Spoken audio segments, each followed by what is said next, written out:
해주심에 감사를 드립니다. 우리 생명을 주님 앞에 드리며 고백할 수 있는 시간이 되기를 원합니다. 말씀 나누기 전에 잠깐 기도하겠습니다. 하나님 아버지, 이 자리에 말씀을 전하는 자, 말씀을 듣는 자 있습니다. 아버지 앞에 우리 모두가 겸손하게 있기를 원합니다. 주님, 주의 말씀만 전하게 하시고 또 우리들 주님의 음성으로 겸손하게 받으며 나아갈 수 있도록 도와주시옵소서. 예수님의 이름으로 기도드립니다. 아멘. 우리 여러분들 옆에 있는 분들 보면서 이렇게 인사하겠습니다. 우리 지난주 말씀 기억하면서 하나님과 심정이 통하셨습니까? 이런 인사해 보겠습니다. 무슨 소리인지 못 알아들으신 것 같아요. 하나님하고 마음이 통하셨나요? 여러분들 한 주간 사시면서 얼마나 주님의 마음을 여러분들 느끼셨는지, 하나님하고 마음이 통하면서 그 떨림 있잖아요. 이렇게 내가 사랑하는 사람과 교제하면서 울리는 그런 진동들이 있었는지 모르겠습니다. 그런 진동들을 많이 경험할 수 있었으면 좋겠습니다. 그리고 그 진동을 통해서 여러분들이 선한 영향력을 세상에 흘려보낼 수 있는 인생들이 되길 바랍니다. 오늘은 마가복음 강의 세 번째 시간입니다. 마가의 시선으로 바라본 예수의 하나님 나라 세 번째 시간인데, 제목은 이렇습니다. 저를 한번 따라해 보겠습니다. 하늘이 갈라지다. 한 번 더, 하늘이 갈라지다. 하늘이 갈라지다라는 제목입니다. 하늘이 갈라지면 어떤 일이 일어날까요? 우리는 이런 흔히 비가 내린다, 천둥이 친다, 이런 생각을 많이 하는데 오늘 과연 어떤 의미인지 한번 봤으면 좋겠습니다. 오늘 본문은 이렇게 시작을 합니다. 우리 함께 9절 말씀을 읽어볼게요. 9절 한 목소리로 보겠습니다. 시작. 그때 예수께서 갈릴리 나사렛에서부터 와서 요단강에서 요한에게 세례를 받으시고, 성경을 볼 때 어떤 시간적인 부분들은 참 중요합니다. 그때라고 이야기합니다. 그때가 어느 때이죠? 앞에 우리 본문을 보면은 요한이 요단강에서 죄사함을 받게 하는 그 회개 세례를 베풀 때라고 성경은 이야기하고 있습니다. 그리고 그 메시지 앞에 감복한 자들 요한 앞에 나와서 자신의 죄를 다 자복하고 회개하는 그런 때라고 우리들은 지난주 말씀을 통해서 봤습니다. 여러분, 제가 지난주에 말씀드렸던 것처럼 요한이 선포한 메시지는 불편한 메시지라고 그랬어요. 회개하라. 너희들의 그 죄악을 고발하는 거, 너희들이 그 죄를 고하라. 얼마나 불편한 메시지였겠습니까? 그러나 왜 그 불편한 메시지가 이스라엘 전체를 뒤집는 그런 메시지가 될 수 있었느냐? 우리 인사했던 것처럼 하나님의 마음과 요한의 마음이 일치되었습니다. 통하였습니다. 그리고 그것이 공명이 되어 세상을 향하여 울림이 되었다라고 이야기했었습니다. 여러분, 그런 역사가 우리나라에서도 있었던 거 아시죠? 아십니까? 1907년도에 평양 장대영 교회에서 벌어진 한 부흥사경회에서 훗날 목회자가 되셨던 우리 길선주 장로께서 말씀의 은혜를 입고 회개, 정말 말 그대로 자복하는 역사가 벌어졌습니다. 자신이 범했던 잘못들, 남들은 알지 못하지만 내 마음속 깊은 곳에 주님을 믿고 나서 불편했던 그 고백들을 다 토해내게 되었습니다. 그때 어떤 일이 벌어져요? 여기저기서 다 자기의 죄악을 고백하는 일들이 벌어진 것입니다. 그 회개운동이 이제 어떤 한 지역에만, 한 지역교회만 머무르는 것이 아니라 온 더 넓은 지역, 평양과 더불어 온 민족을 향하여서, 그래서 한국교회사뿐만 아니라 세계교회 역사에 아주 길이 남을, 여러분 아마 들어보셨을 겁니다. 평양 대부흥 운동이 될 수 있었다는 것이죠. 여러분, 참 그 한 사람이 중요합니다. 오늘도 하나님께서 그 한 사람을 찾고 계십니다. 하나님과 심정을 통할 그 사람을 찾고 계십니다. 하나님과 마음을 통하여 세상을 향하여 강력한 울림을 줄 수 있는 그 사람을 찾고 계십니다. 우리는 늘 그런 생각해요. 나는 아니었으면 좋겠어요. 이사야가 이렇게 고백하잖아요. 하나님 성전 앞에서 하나님을 만나게 되었을 때, 주님, 내가 여기 있사오니 나를 보내어 주옵소서. 그러나 그것은 이사야만의 고백이 되었으면 좋겠지 나의 고백이 되지는 않았으면 좋겠어요. 하나님, 저는 여기 있지만 저는 여전히 부족한 것 같습니다. 저 옆에 있는 사람을 보내십시오. 여러분들 기억하십시오. 하나님께서 하나님 나라를 세워가실 때 분명하게 사람들을 세워가십니다. 그리고 여러분들 이 예배 자리에서 여러분들을 향해서 초청의 메시지를 부르고 있다는 것이죠. 여러분, 우리의 믿음의 여정을 걸어갈 때 그것이 전제되지 않고 경험되지 않는 믿음은요, 얼마나 밋밋한 경험인지 몰라요. 여러분, 우리가 인생 한 번 사는 인생입니다. 여러분, 기독교의 역사에서는 윤회라는 건 없잖아요. 다시 돌아오는 건 없다고요. 한 번 주어진 그 삶 속에서 예수 그리스도를 온전하게 바라보고 믿고 살아가는 것이 얼마나 여러분의 삶에 중요한 것인지, 여러분, 이런 표현을 제가 쓰길 좋아합니다. 기왕 믿는 거 제대로 믿어보자라는 거예요. 기왕 신앙생활할 거, 기왕 주님을 바라보는 거 제대로 해보자라는 것입니다. 여러분들, 이 주님의 마음을 이 예배를 통해서 절박하게 경험할 수 있는 우리 저와 여러분들이 되길 간절히 원합니다. 이 죄사함의 회개를 촉구한 선포의 자리, 이제 여기서 누가 등장하게 됩니까? 예수님께서 등장하게 되시는 거예요. 이제 여기서가 이제 마가복음에서 예수님께서 첫 번째로 등장하는 그런 모습이 되는 겁니다. 근데 여러분 여기서 우리가 질문 던져야 됩니다. 그리고 이게 말씀의 어떤 본문의 모습이 좀 이상하게 느껴져야 돼요. 여러분 이게 세례를 누가 받아요? 죄가 있는 사람이 받는다고요? 근데 여러분 한번 질문을 던지겠습니다. 예수님께서 죄가 있으십니까? 없으십니까? 어려운 질문 안 했는데요. 그죠? 한 번 더 질문하겠습니다. 예수님이 죄가 있으실까요? 없으실까요? 죄가 하등없는 분입니다. 아무런 죄가 없는 분이십니다.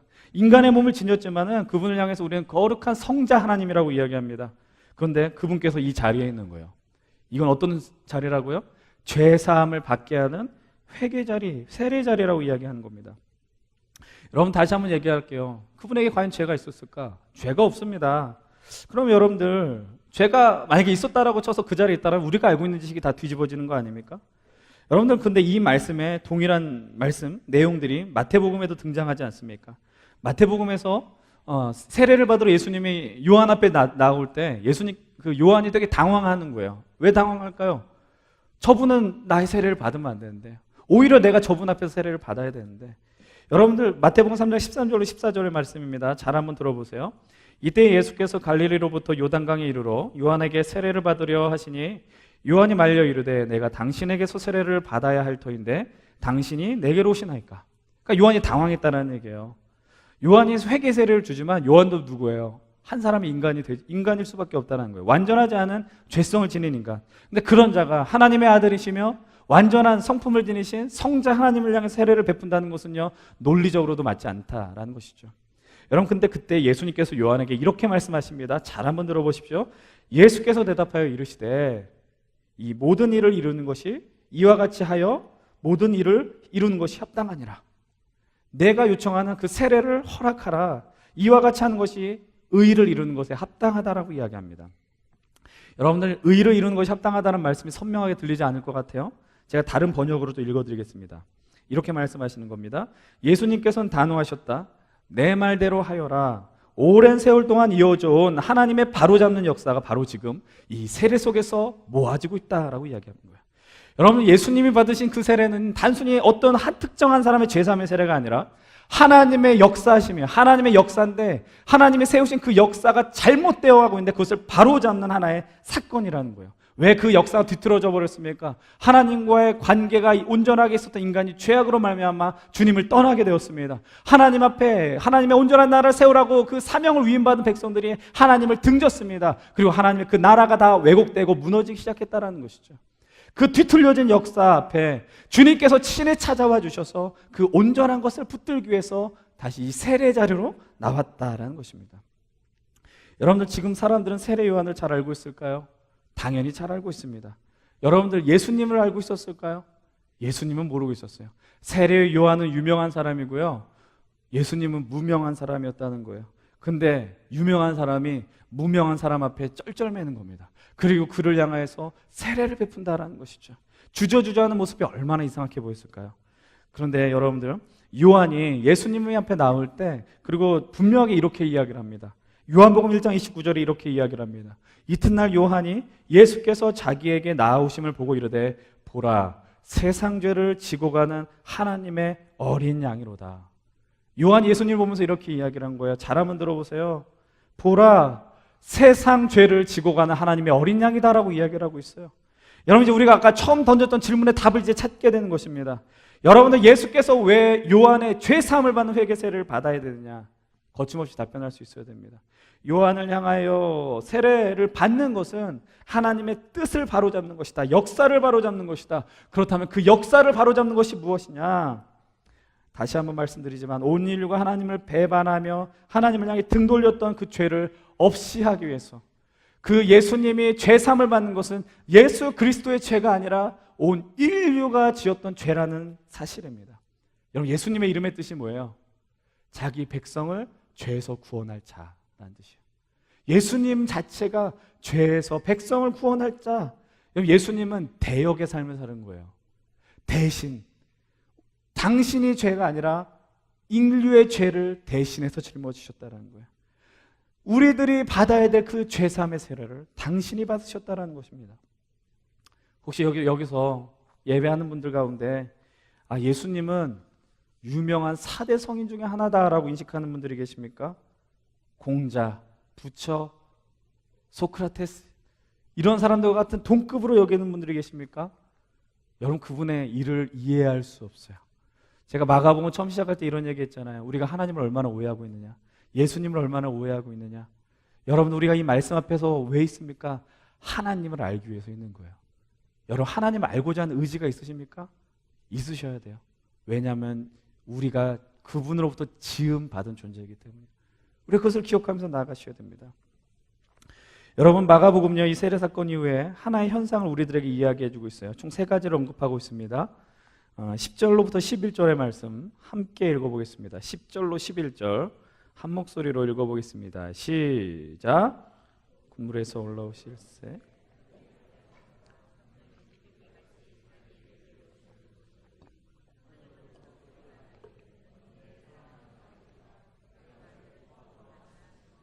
아멘. 예수께서 세례를 받으시고 물에 잠겼다가 올라오실 때 성경의 저자가 이렇게 표현합니다.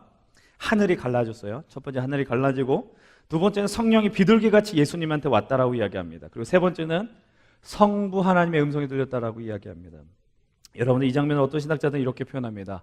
왕의 대관식이라는, 왕의 대관식. 여러분들 이 장면을 통해서 우리가 발견할 수 있는 게 뭐예요?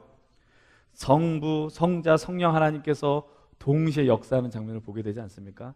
성자 하나님께서 세례를 받으시고 성령 하나님께서 비둘기와 같이 임하시며 성부 하나님께서 이는 내가 사랑하는 아들이다 라고 지금 말씀하고 계시다라는 것이죠.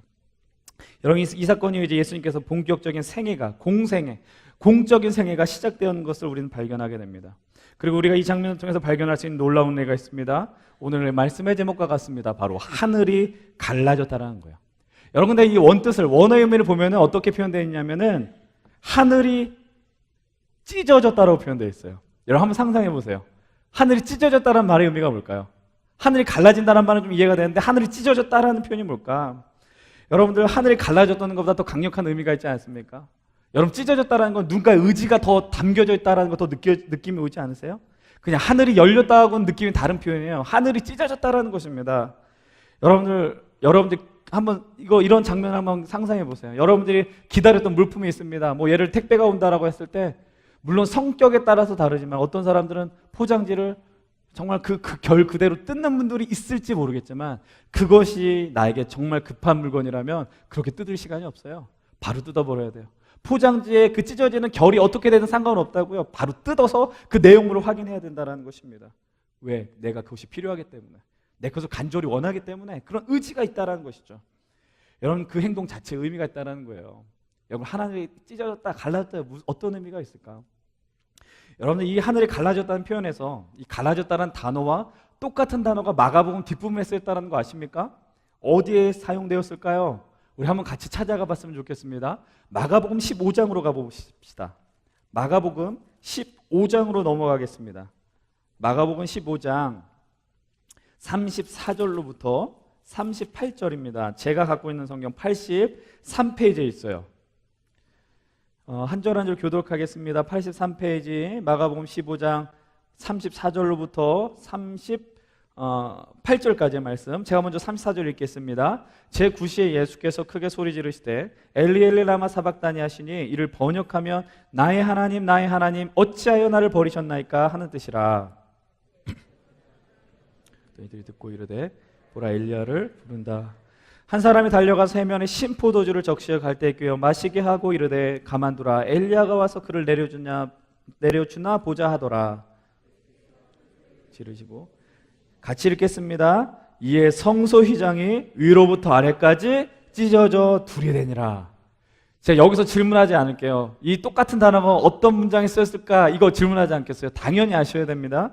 여러분들 이 장면이 뭐예요? 예수님께서 십자가에서 죽음을 맞이하실 때 성전의 휘장이 위로부터 아래로 찢어지는 장면이 되었다는 겁니다. 여러분 이 하늘이 갈라졌다는 단어와 휘장이 찢어졌다는 단어가 똑같은 단어가 쓰였다는 거예요. 마가복음 안에서. 여러분 이 말의 의미가 뭐예요? 이 동일한 단어가 마가복음 처음과 마지막에 쓰여졌다는 말의 의미는 마가가 이 성경을 기록할 때 나름의 분명한 의도를 갖고 썼다라는 것입니다. 그래서 전반부와 후반부에 이 단어를 배치했다는 이야기예요. 그렇다면 세례를 받은 직후 하늘이 갈라졌다는 표현에 담긴 중요한 의미가 무엇일까? 여러분들, 우리가 광야에서 세례 요한이 하나님의 메시지를, 회개 메시지를 전하기까지 구약 성경 말라기로부터 이 400년의 시간 동안 어떠한 예언의 말씀이 없었다는 것을 여러분 기억하셔야 됩니다. 처음에 말씀드렸잖아요. 말라기 이후에 세례 요한이 등장하기 전까지 몇 년의 시간이요? 400년의 시간 동안 어떠한 예언자도 주의 음성을 받아서 선포하지 않았습니다. 그것을 우리는 침묵기라고도 이야기하고 중간기라고도 이야기합니다. 물론 이 400년 역사 안에서 세계의 역사는 너무 급변하였습니다. 세계 패권의 역사는 아수르로부터 바벨론, 페르시아, 헬라, 로마로 이어지는 격변의 시간을 겪었습니다. 그 안에서 하나님 앞에 선택받았다라고 생각하는 백성들은 어떻게 되었습니까? 자기의 나라가 없었어요. 자기의 나라를 잃었어요. 자꾸 독립을 꿈꾸었습니다. 그러나 여전히 그들에게 가장 큰 문제는 무엇인지 아십니까? 그 400년의 시간 동안 하나님과 그 어떠한 교통도 벌어지지 않았다는 거예요. 하나님과 심정을 통하지 않았어요. 무려 400년의 시간 동안. 근데 하나님께서 이사야와 말라기를 통해 광야에 외치는 자 엘리야를 보내겠다라고 약속하셨던 그 말씀이 이제 오늘 이 본문의 현장 그 세례 요한을 통해서 성취되었다라는 것입니다. 그리고 오늘 우리가 이 본문의 현장에 서 있게 되는 것이에요. 다시 말해서 하나님의 계시가 사라진 것 같은 시대, 하나님의 말씀이 사라진 것 같은 시대, 하나님께서 침묵한 것처럼 보이는 그 시대에 그 시간을 누가 깨트렸냐라는 것입니다. 바로 하나님 당신께서 깨트렸다라는 거예요. 이것이 하나님의 자신을 드러내는 사건이며 자신의 뜻을, 의의를 드러내는 사건이다라는 거예요. 하나님께서 나의 나됨을, 나의 그 살아있음을 증명하는 위대한 액션의 사건이 이 예수 그리스도의 세례 사건이라는 것을 우리들이 기억하셔야 합니다. 그렇다면 여러분들, 성전의 휘장이 찢어지는 것도 여러분 동일한 관점으로 볼 수 있지 않습니까? 여러분, 성전의 휘장의 의미가 뭐예요? 여러분, 우리가 성경에 대해서 정말 깊은 넓은 시각을 갖고 좀 보셔야 됩니다. 성전의 휘장이 무엇입니까? 구약시대 이스라엘 백성들이 성막에서 제사를 드렸습니다. 그때 그들이 하나님의 앞에서 내가 지은 죄를 속하기 위해서 1년에 단 한 차례씩 대제사장이 대표가 되어서 그 성소 지성소, 그 지성소 안으로 가서 하나님의 말씀이 담겨있는 그 언약궤 위에 양의 피를 뿌려 자신의 죄를 용서받았어야 됐다는 사실 여러분도 아시지 않습니까? 그런데 여러분들 지성소로 들어갈 때 어디를 통과해서 들어가야 됩니까? 휘장을 통과해서 들어가야 돼요. 근데 여러분, 그 휘장은 누가 들어갈 수 있어요? 아무나 들어가는 게 아니에요. 자신을 깨끗이 정결하게 한 대제사장이, 그것도 1년에 한 차례. 근데 흠이 있고 타락한 대제사장이 만약 들어가게 되면 어떤 일이 벌어집니까? 죽는 거예요. 살아서 들어갔다가 지성소에 죽어서 나오지 못하게 되더라라는 것입니다. 근데 왜 그렇게 됐을까요? 인간은 죄인입니다. 하나님 거룩한 자 아닙니까? 여러분, 물과 기름과 같이 섞일 수 없는 존재였다고요. 근데 하나님께서 우리를 용서하시기 위해 초청하셔서 그 휘장, 제사라는 제도를 통해서 우리를 불러오셨다는 것이죠. 근데 예수 그리스도의 그 죽음으로 인하여서 이 휘장이 찢어지게 되었다는 것입니다. 이런 마가복음의 이 표현, 휘장이 찢어졌다는 말의 의미가 무엇입니까? 예수 그리스도의 그 십자가의 죽음이 우리를 죄에서 해방시켰고 우리로 하여금 자유롭게 살 수 있도록, 하나님 앞에 당당하게 나올 수 있도록, 여러분들이 이렇게 예배일 수 있는 건요, 예수 그리스도의 죽음이 아니고선 불가능하다는 사실을 기억하셔야 돼요. 내가 차 타서 왔습니다, 내가 걸어서 나왔습니다, 내가 내 힘과 의지를 향하여 나왔습니다가 아니라는 거예요. 예수께서 우리를 위해 십자가에 달려 죽으심으로 말미암아, 예수께서 피를 흘리심으로 말미암아 우리가 이 예배에 있을 수 있다는 것을 여러분들 기억하셔야 돼요. 인간의 능력과 힘으로 그 휘장을 찢을 수가 없습니다. 하나님의 능력, 하나님의 의지가 그 휘장을 찢게 했다라는 사실입니다. 여러분, 하늘에 갈라지는 그 사건과 휘장이 찢어지는 사건은 하나님의 아버지의 마음이 듬뿍 담겨 있었던 사건이라는 거 여러분 기억하셔야 돼요. 여러분, 이제 우리가 다음에 볼 장면이 무엇입니까? 광야 시험 장면입니다. 여러분, 마가복음 이 장면을 정말 간략하게 묘사했습니다. 12절과 13절의 말씀을 함께 읽겠습니다. 12절 13절 함께 읽겠습니다. 시작. 성령이 곧 예수를 광야로 몰아내신지라. 광야에서 40일을 계시면서 사탄에게 시험을 받으시며 들짐승과 함께 계시니 천사들이 수종 들더라. 여러분, 표현이 좀 독특하지 않아요? 성령이 어떻게 했대요? 예수님을 광야로 내몰았대요. 여러분들 성경을 유사하게 보지 않으면 이 표현을 우리가 발견하지 못합니다. 제가 마가복음 볼 때 말씀드렸잖아요. 마가복음에 표현된 단어들이 되게 좀 거칠다라고 이야기했어요. 성령이 보내셨습니다. 이렇게 하면 전 좋았을 것을 성령이 광야로 내몰았다라는 것입니다. 여러분, 예수님께서 아무런 생각 없이 광야로 나가신 것이 아닙니다. 여러분들, 성령 하나님께서 이끄셨습니다. 성부, 성자, 성령 하나님께서 동일한 심정으로 이 광야로 나아가셨다는 사실입니다. 여러분들, 이 광야로 들어간 사건은 하나님의 분명한 의지가 담긴 사건이라는 것을 우리 말씀을 통해서 발견하게 되는 것이죠. 여러분, 그럼 기억하십니까? 왜 예수님께서 광야에 들어가셨는지, 광야에서 어떤 일이 있었는지 여러분 기억하셔야 됩니다. 여러분, 광야에서 예수님이 어떤 일을 경험하셨어요? 성경은 이렇게 이야기합니다. 사탄에게 시험받았다라고 이야기합니다. 예수님께서 시험을 받았대요. 이해가 되지 않나요? 하나님이신데, 죄 없으신 하나님이신데 왜 시험을 받느냐라는 것입니다. 다시 한번 말씀드려요. 하나님의 의지가 담긴 사건이라니까요. 그럼 왜 하나님의 의지가 뭘까? 여러분, 여긴 나와 있지 않지만 마가복음과 마태복음과 누가복음 이렇게 표현되어 있어요. 40일 동안 금식했는데 마귀가 주님을 시험했다. 시험의 내용이 다 나와 있습니다. 시험의 내용이 뭡니까? 첫 번째로 던진 거 여러분 뭐라고 얘기해요? 이 돌로 무엇이 되게 하라? 떡이 되게 하라고 이야기합니다. 여러분, 예수님이 어떤 상황입니까? 40일 동안 금식했어요. 아무것도 먹지 못했습니다. 인간의 어떤 가장 근본적인 식욕을 향한 어떤 공격이었어요. 근데 예수님께서 무엇으로 이야기합니까? 사람이 떡으로만 사는 것이 아니라 하나님의 입에서 나는 그 말씀으로 사는 것이다라고 분명하게 선언하고 있지 않습니까? 여러분, 두 번째 시험 기억하십니까? 두 번째는 무엇이며? 마귀가 예수를 거룩한 성전 꼭대기로 올라갑니다. 그러면서 이야기합니다. 네가 하나님의 아들이라면서 그럼 네가 여기서 뛰어내려라. 그때 하나님께서 천사를 천권같이 보내서 너를 구원해낼 것이다. 그건 하나님의 신성, 예수 그리스도의 신성을 공격하는 것입니다. 여러분, 예수님께서는 완전한 하나님이면서도 무엇입니까? 완전한 인간이셨다는 것이죠. 인간이 되어서 감당해야 될 사역인데 그것을 지금 사단이 무너뜨리려고 하는 것입니다. 그때 하나님 예수 그리스도께서 뭐라고 이야기합니까? 너의 하나님 시험하지 말라라고 이야기합니다. 여러분, 그 세 번째 시험이 뭐예요? 마귀가 지극히 높은 산으로 가서 천하 만국과 영광을 보여주는 것입니다. 그리고 이야기합니다. 나에게 경배하라. 내가 이 모든 것을 너에게 줄 것이다. 사단은 그 권리를 갖고 있지 않습니다. 마귀가 어떻게 그 세상의 권력을 갖고 있겠습니까? 근데 주님을 향해서 이야기하는 거. 나에게 경배하면 내가 이 모든 것을 너에게 줄 것이다. 주님이 당당하게 이야기합니다. 사단아 물러가라. 기록됐을 때 주 하나님께만 경배하고 섬기라고 이야기했다. 이것이 우리가 알고 있는 광야 시험의 전부입니다. 여러분들, 이 내용의 어떤 핵심이 뭐예요? 예수님께서 시험을 이기셨습니다. 이거입니까? 맞습니다. 예수님께서 시험을 이기셨습니다. 근데 어떤 것을 건드리셨어요? 먹는 문제를 건드렸습니다. 권력의 문제를 건드렸습니다. 그리고 인간의 어떤 이 신적인 욕구, 높은 자리에 올라가고자 한 그 욕구를 건드렸습니다. 여러분, 이것은요, 하나님이면은 시험거리가 안 돼요. 근데 인간이기 때문에 걸리는 시험 문제라는 사실이에요.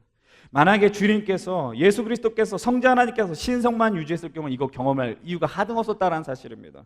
그런데 예수 그리스도께서 왜 이 시험을 경험하셔야 되냐? 여러분 기억하십시오. 이 시험은요, 인간은 다 넘어지는 거예요. 여러분들 며칠만 안 먹여보세요. 여러분들 얼굴에 분노가 일어납니다. 여러분들 권력을 쟁취하기 위해서 여러분 이 땅에서 얼마나 치열하게 살고 있습니까? 문제는 뭐예요? 손에 안 잡히거든요. 그래서 힘들다고 얘기하는 거예요. 안 찾던 하나님을 찾고 있는 거예요. 그리고 여러분, 인간은 뭐예요? 신이 되려고 해요. 왜 우리가 하나님 앞에서 늘 범죄합니까? 내가 주인이 되려고 하니까. 그런 싸움이 벌어지는 거 아닙니까? 그 한계로 말하면 좌절하고 고통스러워하고. 그러니까 제가 이 말씀 묵상하면서 깨달은 게 있어요. 성령께서 왜 예수 그리스도를 광야로 내몰았느냐? 왜 하나님께서 하나님을 시험의 자리로 몰아내었느냐? 그것은 인간이 경험할 수 있는 고통을 경험하기 위함이란 사실입니다. 이 말의 의미가 뭘까? 여러분들, 하나님께서 왜 인간이 됐을까요? 삶의 방향이 뭔지도 모른 채, 목적이 모른 채 신음하고 있는 이들의 목소리를 주님은 외면하지 않았습니다. 여러분, 예수님께서 지금 이 자리에 가셔서 자신이 직접 고통을 선택했다는 것입니다. 좀 더 선명하게 말씀드리겠습니다. 하나님은요, 우리의 고난과 고통을 구경하는 하나님이 아니라는 것이에요. 여러분, 우리가 살면서 사실 가장 위로가 안 되는 위로가 뭔지 아세요? 위로 안 되는 위로. 너무 고통을 경험해보지 않은 사람이 나에게 찾아오는 거. 너무 잘난 사람 있잖아요. 그 사람이 나의 손을 잡아주면서 돈도 주고, 물론 돈 주면 좋아할 사람 많이 있지만, 그러나 그 사람이 우리를 향해서 손 잡아주면서 힘내라는 거, 당신이 내 아픔 알아? 당신이 내가 경험한 거 알아? 위로가 되지 않아요. 근데 언제 큰 위로가 되는지 아십니까? 내가 경험한 아픔을 경험한 사람이 올 때 그 사람은 아무 말을 하지 않습니다. 나의 손 잡아줘요. 그거 외에 큰 위로가 어디 있어요? 얼마 전에 세월호 사건 있을 때 그 자녀를 먼저 보낸 부모가 그 전에 어떤 또 그 재난으로 인해서 먼저 보낸 부모들이 찾아와 주면서 아무 말 하지 않았어요. 안아줬어요. 품어줬어요. 그것이 그들에게 얼마나 큰 위로가 되었겠냐라는 사실입니다. 여러분 기억하십시오. 하나님은요, 저기 멀리 아파트 뭐 2층, 3층 저 발코니 위에서 우리를 바라보면서 이 땅 위에는 신음하는 백성들을 향해서 힘내라 응원하는 하나님이 아니라는 겁니다. 여러분 과거 개역한글 성경 히브리서 4장 15절에 이런 표현이 나와 있어요. 우리에게 있는 대제사장은, 여기서 대제사장은 예수님이신데, 우리에게 있는 대제사장은 우리 연약함을 체휼하지 아니하는 자가 아니라고 이야기합니다. 이제 개역 개정으로서는 우리의 연약함을 동정하는 하나님이다 이렇게 표현이 되는데, 체휼이란 단어의 뜻이 뭐예요? 처지를 이해하며 불쌍히 여긴다는 거예요. 그런데 더 분명한 의미 뭐예요? 체휼, 몸체자를 쓰는 거예요. 몸으로 너희들의 아픔을 안다라는 거예요. 몸으로 긍휼히 여긴다라는 사실이에요. 여러분들 이 말의 의미, 메시지 번역으로 이렇게 더 분명하게 표현되어 있습니다. 그분은 우리의 현실에 무관심한 하나님이 아니다라고 이야기하고 있어요. 우리 하나님은 우리의 현실과 상관없이 구원을 경험하라고 외치는 하나님이 아닙니다. 그래서 그분이 친히 당신께서 시험을 경험하시고 십자가의 고통과 수치와 죽음을 직접 경험하셨다라는 겁니다. 오늘 우리가 이 예수 그리스도의 세례와 광야의 시험 장면을 통해서 목격해야 되는 것은 무엇입니까? 하나님 보셔야 돼요. 하나님의 액션을 보셔야 돼요. 하나님의 마음을 바라보셔야 돼요. 이 마음이 하나님 나라의 도래를 가능하게 했다라는 거예요. 이 다음에부터 다음 주에 살펴볼 말씀이잖아요. 14절로 15절. 예수께서 하나님의 복음을 전파하여 말씀하신다. 때가 찼고 하나님의 나라가 가까이 왔으니 회개하고 복음을 믿으라. 이 위대한 선포, 하나님의 나라가 임하였다는 그 선언이 가능하게 한 것은 바로 주님의 진실되며 적극적인 그 마음이었다라는 사실입니다. 그분이 400년 동안 막혀있던 하늘을 찢어버리셨습니다. 오랜 수천 년 동안 막혀있던 성소의 휘장을 찢었습니다. 닫혀있던 그 하늘 문을, 닫혀있던 그 성소의 휘장을, 우리들은 닫혀있어도 그냥 견딜만 하거든요. 근데 그분은 견딜 수 없었다라는 거예요. 본인이 직접 뛰어들어가서 그 모든 문을 뜯고 찢어내며 자신의 하나님 됨을 나타내셨다는 겁니다. 그것을 우리는 하나님의 은혜라고 이야기하고요, 복음이라고 이야기하는 겁니다. 여러분들 예수 그리스도의 이름, 또 다른 이름이 뭐예요? 임마누엘 아닙니까? 우리와 함께 하시는 하나님. 하나님의 마음이 뭐예요? 내가 너와 함께 하고 싶다라는 거예요. 내가 너와 함께 하고 싶고 내가 너를 진실로 사랑한다라고 이야기하는데, 우리는 여전히 예배 자리에 있으면서 내가 누구와 함께 있는지도 알지 못하고 내가 왜 이 예배에서 이렇게 영광스럽다라고 생각하지 않으며 나아가고 있다는 것이죠. 여러분들 주님의 그 모습을 우리가 기억하셔야 합니다. 오늘 우리가 찬양했어요. 로마서 8장 26절로 27절의 말씀. 이와 같이 성령도 우리 연약함을 도우시나니 우리가 마땅히 빌 바를 알지 못하나 오직 성령이 말할 수 없는 탄식으로 우리를 위하여 친히 간구하신다는 거예요. 우리가 기도할 수 없을 때, 우리가 기도할 신음하기에 바빠서 너무나도 억장 무너진다라고 표현하지 않습니까? 그럼 우리를 바라보면서 너 힘들지? 내가 널 위해 기도해. 너의 아픔 내가 알아. 그렇게 기도하시는 분이 우리 주님임을 여러분 기억하십시오. 여러분들 주님은 친히 우리 인생에 신방하신 하나님이에요. 자신의 육신의 몸을 입고 찾아오신 하나님이라는 겁니다. 오늘 말씀에 보면 예수님께서 세례를 받으시고 들렸던 하늘의 음성을 기억하십시오. 너는 내 사랑하는 아들이라 내가 너를 기뻐하노라. 성부 하나님께서 예수 그리스도의 그 공생의 시작함을 너무나도 기뻐하셨습니다. 우리가 그런데 그것을 그렇게 이해할 수 있지만 어떻게도 해석할 수 있어요. 여러분들 간단하게 생각하면 돼요. 여러분들이 갖고 있는 가장 소중한 것을 누구에게 주시겠습니까?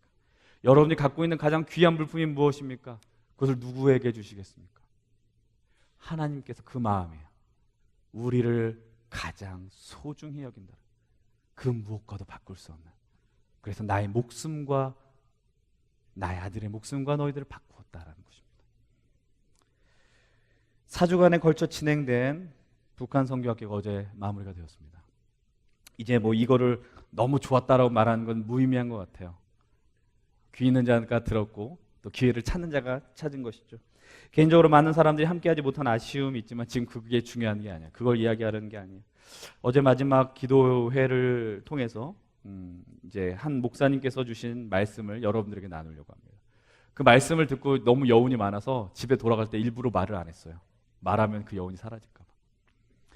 여러분 지난 5월 탈북자를 위해 많이 애쓰셨던 한 목사님의 죽음을 여러분 기억하실 겁니다. 그런 사건들로 인해서 우리의 어떤 북중 비전 트립, 이 접경 비전 트립도 연기가 되었긴 했죠. 그 순교하셨던 한충렬 목사님의 이야기를 하시게 되었어요. 근데 여러분들 그 한충렬 목사님이 돌아가셨을 때 돌아가신 것도 문제지만 더 큰 문제가 뭐였을까요? 뭐 들으셨을 겁니다. 그분이 갖고 있었던 핸드폰이 그 북한 보위부 사람 3명으로부터 탈취되어 가져왔다는 것입니다. 그럼 여러분 핸드폰에 뭐가 있겠어요? 그 한충렬 목사님께서 수십 년 동안 섬기고 애썼던 북한교회 지도자들, 지하교회 섬겼던 성도들의 연락처들이 그 안에 다 담겨 있었다는 것입니다. 여러분 그 말의 의미는 뭐냐면 이제 저 북쪽에 있는 우리와 피가 섞였다라고 뭐 생각 안 할 수 있겠지만 그 동포들이 이제 그 믿음의 동역자들이 어떻게 될지 이제는 아무도 모른다라는 의미가 되는 것입니다.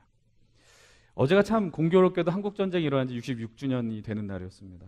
남북이 갈라진 후에 남쪽에는 신앙의 자유가 생겼습니다. 북쪽에는 신앙의 자유가 없죠. 있다고는 이야기하지만 신앙의 자유가 생기면서 더 이상 남쪽에는 순교자의 피가 흐르지 않는다라는 것이죠. 근데 여러분들 하나님께서 축복하셨습니다. 우리가 많이 먹고 살게 되었습니다. 여러분들 여기서 굶어 죽는 사람 찾아보기 어렵습니다. 우리가 입을 옷을 입고 있고요. 여러분 우리가 소유한 어떤 전자기기들, 스마트폰 다 갖고 있습니다. 여러분들 교회도 엄청나게 성장했습니다. 세계 교회의 역사, 선교 역사에 정말 유례없는 그런 성장을 우리 한국 교회가 기록했습니다. 근데 오늘 이 나라의 현실은 어떻습니까? 이제 누군가 스스로 삶을 마감했다는 뉴스는요, 뉴스가 되지 않아요. 아프다는 뉴스는 뉴스가 되지 않아요. 경쟁하고 생존하기에 급급해요. 경쟁하며 살아남기에 실패한 자들은 자기를 패배자라고 생각합니다. 아니, 스스로를 낙인 찍고 생존해서 겨우 버텨낸 사람들은, 그런데 그런 사람들도 행복하지 않은 것 같아요. 먹어도 배부르지 않아요. 가져도 만족함이 없습니다. 웬만한 고통이 아니면, 여러분 제 말을 잘 들으세요. 웬만한 고통 아니면 하나님 안 찾아요. 여러분 삶을 보세요. 웬만한 고통이 여러분 뭘까요? 여러분 인생에 막히는 거 고통이 될 수 있어요? 근데 하나님과의 관계가 멀어진 건 고통이라고 생각하지 않죠. 웬만한 고통이 아니면 하나님 찾지 않습니다. 여러분 이런 거 보면서 이런 생각이에요. 어쩌다가 이 나라가 이렇게 됐을까라는 거예요. 건방진 얘기죠. 정말 건방진 얘기지만 이런 생각해봐요. 어쩌다가 이 나라가 이렇게 됐을까? 근데 여러분들 그런데 어저께 말씀 나누면서 이 생각이 드는 거죠. 그 말씀해 주시는 거예요. 이 땅이 이렇게 타락하고 망해가고 있는데 저 북쪽엔 여전히 순교의 피가 흐르고 있다는 겁니다. 여전히 피가 흐르고 있다는 거예요. 그 말의 의미가 뭐냐? 이 타락해가는 남쪽의 사람들, 남쪽의 교회됨, 교회가 교회됨을 상실해가고 있는 이 시대 속에서 여전히 하나님께서는 이 땅을 포기하지 않았다는 거예요. 저 북쪽에 있는 사람들, 그들의 피가 여러분 기억하시면 그들이 우리의 피를 대신 흘리고 있다는 거예요. 하나님의 그 포기하지 않으심. 여러분 우리가 흘려야 될 피예요.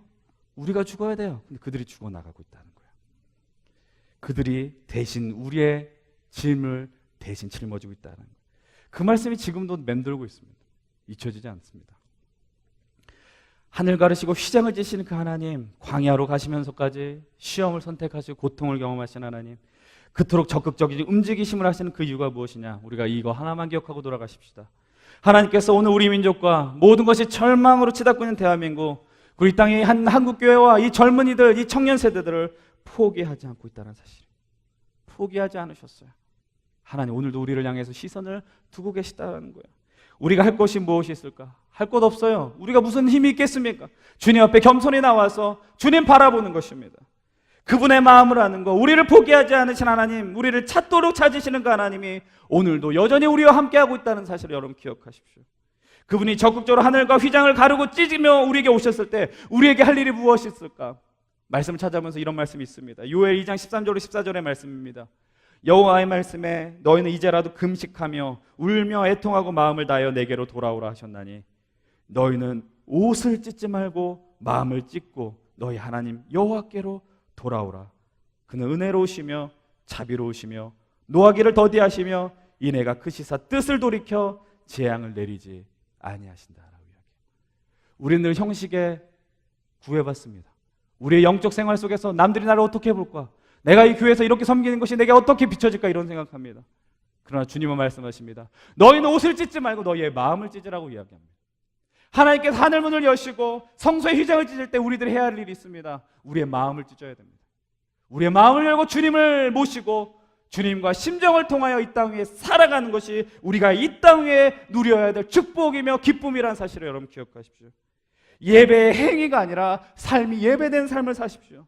주님 한 분만으로 만족한다라고 담대하게 고백하십시오. 그분의 사랑과 은혜를, 그리고 우리를 향한 절대로 포기하지 않는 그 시선을 늘 누리시는 저 여러분들이 되길 바랍니다. 이 예배는 그 회복의 자리입니다. 여러분이 이 예배 문을 나서서 여러분 삶의 자리로 돌아갔을 때 일주일 만에 오는 곳이 아니라 하나님의 영광을 목도할 수 있는 그 영광의 자리, 주님과 늘 동행하시며 하늘 문을 여시며 성소의 휘장을 열어 우리의 인생에 찾아오신 주님과 평생토록 동행하시는 우리 귀한 잠실 청년들과 우리 성도님들 되기를 주의 이름으로 간절히 축원드립니다. 기도하겠습니다.